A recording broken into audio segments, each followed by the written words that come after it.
Hi ನಮಸ್ತೆ, welcome back to my YouTube channel ಅನಿಚವಿ logs. ನಾನು ಇವತ್ತು ನಿಮಗೆ ತೋರಿಸ್ತಿರೋದು ಮಹಾರಾಷ್ಟ್ರದ ಕೋಲ್ಹಾಪುರ, ಅಲ್ಲಿ ಹೊಸ ಸಾಹು ಪ್ಯಾಲೇಸ್ನ ತೋರಿಸ್ತಿದ್ದೀನಿ. ಈ ಸಾಹು ಮಹಾರಾಜರು ನಿರ್ಮಾಣ ಮಾಡಿರ್ತಾರೆ ಈ ಪ್ಯಾಲೇಸ್ನ. ಈ ಪ್ಯಾಲೇಸ್ ಒಳಗಡೆ ಅವ್ರು ಬಳಸ್ತಿರುವಂತಹ ವಸ್ತುಗಳಾಗಿರಲಿ, ಭಾವಚಿತ್ರಗಳು, ಆನೆದಂತದಿಂದ ಮಾಡಿರುವಂತಹ ವಸ್ತುಗಳು, ಹಾಗೆ ಪ್ರಾಣಿಗಳನ್ನು ಶೋಕೇಸ್ ಮಾಡಿರ್ತಾರೆ. ಈ ಪ್ಯಾಲೇಸ್ನ ಹೊರಗಡೆ ತುಂಬ ವ್ಯೂ ಅಂತೂ ತುಂಬ ನೋಡೋಕ್ಕೆ ಚೆನ್ನಾಗಿದೆ. ಸೊ ನೀವೆಲ್ಲ ವಿಸಿಟ್ ಮಾಡಿ ನೋಡ್ಬೋದು ಈ ಪ್ಯಾಲೇಸ್ನ.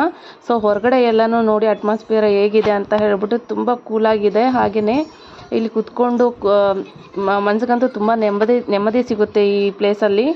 ಸೊ ನೀವು ಸಹ ಈ ಪ್ಯಾಲೇಸ್ಗೆ ಬಂದು ನೋಡ್ಬೋದು. ಹಾಗೆಯೇ ಒಳಗಡೆ ಅಂತೂ ಎಲ್ಲ ಗ್ಲಾಸಸ್ಗೂ ಛತ್ರಪತಿ ಶಿವಾಜಿ ಮಹಾರಾಜರು ಇರ್ತಾರಲ್ಲ, ಅವ್ರ ಲೈಫ್ ಬಗ್ಗೆನೇ ತುಂಬ ಥರದ ಪೇಂಟಿಂಗ್ಸ್ ಎಲ್ಲ ಮಾಡಿದ್ದಾರೆ. ಹಾಗೆಯೇ ಇವ್ರ ಫ್ಯಾಮ್ಲಿ ಟ್ರೀ ಅಂದರೆ ಫ್ಯಾಮ್ಲಿಯಲ್ಲಿ ವಂಶ ಪಾರಂಪರೆ ಯಾರ್ಯಾರಿದ್ದಾರೆ, ಎಲ್ಲಿಂದ ನೆಕ್ಸ್ಟು ಅವರ ಫ್ಯಾಮ್ಲಿ ಸ್ಟಾರ್ಟ್ ಆಗುತ್ತೆ, ಅದರ ಬಗ್ಗೆ ಎಲ್ಲ ತುಂಬ ಚೆನ್ನಾಗಿ ಕೊಟ್ಟಿದ್ದಾರೆ. ಹೀಗೆ ನನ್ನ ಎಲ್ಲ ವೀಡಿಯೋಸನ್ನು ನೋಡ್ತಾ ಇರಿ, ಸಪೋರ್ಟ್ ಮಾಡಿ. ನೆಕ್ಸ್ಟ್ ವೀಡಿಯೋಲಿ ಸಿಗೋಣ. Until that, thank you, bye.